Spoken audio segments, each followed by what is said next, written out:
Good morning, YouTube. Gosh, it's been ages since I last spoke to you. How are you? Have you lost weight? Fantastic. Right, now, today we're going to be starting off a new series of tuitional videos called Soloing Concepts.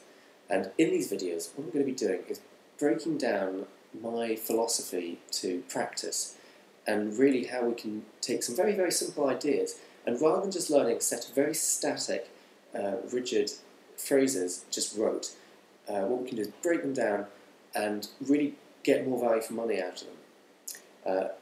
The first lesson we're going to be doing is called Combining Disciplines, and in this we're going to be combining we're going to be taking a very simple phrase and applying different techniques to it. So what we're really doing is, in our mind, we're applying this to as many different techniques as we can do, so we're really getting some value from this very simple phrase.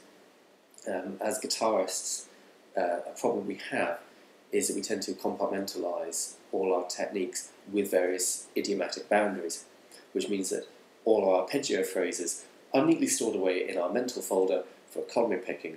All our scala or our alto viola ideas are in the alternate picking folder, or legato ones. All our heavy metal licks are for tapping, and all our country and western playing involves hybrid picking, for instance. And so we sort of segregate our ideas, and it means that there could be more.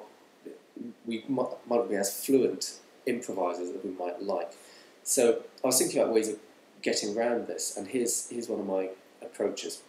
What we're going to be looking at here, this lesson isn't about the phrase we're going to be studying, but it's about the approach that we take for studying. It's the concept behind it, not the notes themselves.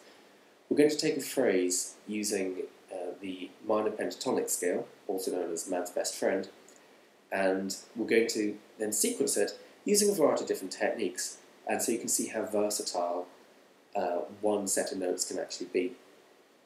Okay, our note set is going to be the E minor pentatonic scale, which is E, G, A, B, and D. And what we're going to do is we're going to split it up into a systematic fingering on the guitar. So we're going to start on the A string. We're going to have 3 notes on the A string, 1 note on the D string, then 3 notes on the G string, 1 note on the B, and then 3 on the E string. Okay? Now, what that's going to allow us to do is that gives us a 2-octave span of the minor pentatonic. And here's what it sounds like.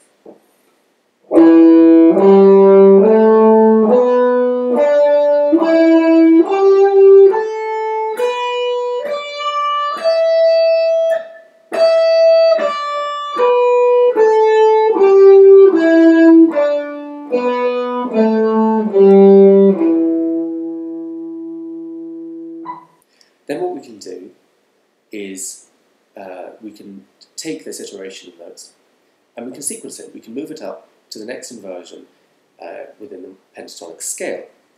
So now what we're going to do is take that phrase and we're going to apply economy picking rules to it. The cool thing about this idea is that you may notice that it's using an odd sequence of notes to ascend the strings, and then an even number of notes to turn the phrase around. So when you descend, it's another odd sequence of notes throughout. So what we're going to do is we're going to use this picking direction for it. We're going to have down, up, down, down, down, up, down, down, down, up, down. And to come back down, we literally just invert that picking pattern to descend. And it sounds like this.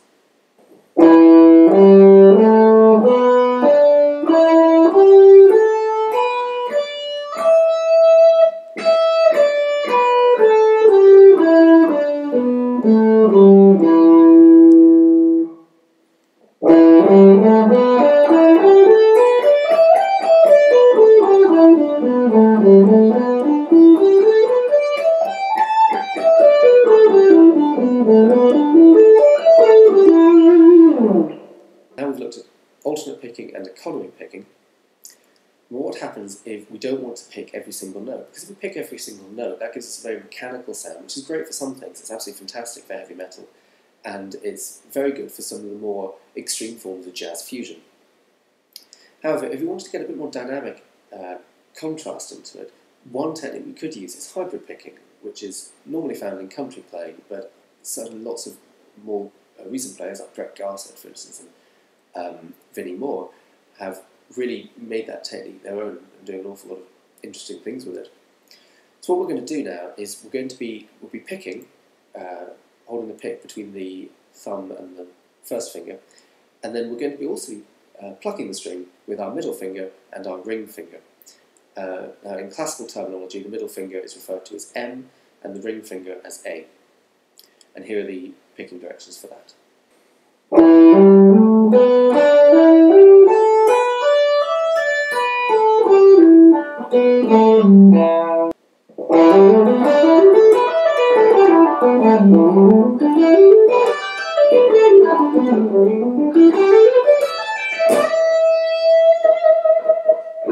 Okay, so those are the first three. Now we're going to move on to tapping. So what we're going to have to do is we're going to have to be quite crafty. We're going to have to refinger this passage. So instead of being 3 on one string, 1 on the next one, 3, 1, 3, what we're going to have is 4-note per string pattern, where we're going to take the lone note on the D and the B strings and add it onto the A, G, and E strings. Okay. Now, what you'll notice when you do this is that then you're not picking when you change strings. So in order to sound the string, what you're going to have to do is a technique that Eddie Van Halen called hammer on from nowhere. I call it a fret hand tap. What happens is your index finger has to create the note on the next string. And it's very tempting when doing this to really throw your whole weight behind it and really put a lot of pressure on the note. Try and avoid that temptation. Really just as much pressure as is needed to sound the note and make it clear. You don't want to hurt yourself. You really, really don't, especially when stretches are involved. Just have to make that disclaimer before we go any further.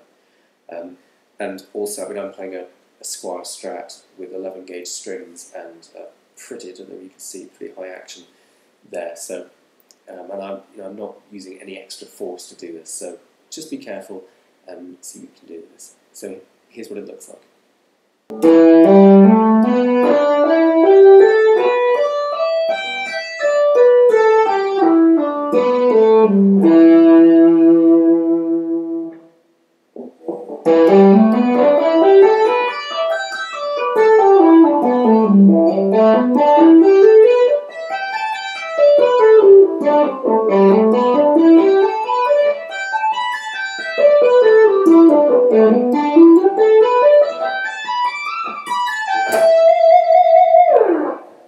I hope I've given you some ideas here. Really just, these are concepts for you to take away if you find them interesting. Apply them in your own practice. Take them, listen to great players and use these concepts to analyse them and see what you can make them your own. And I really look forward to hearing what you can do with them. Thanks for watching.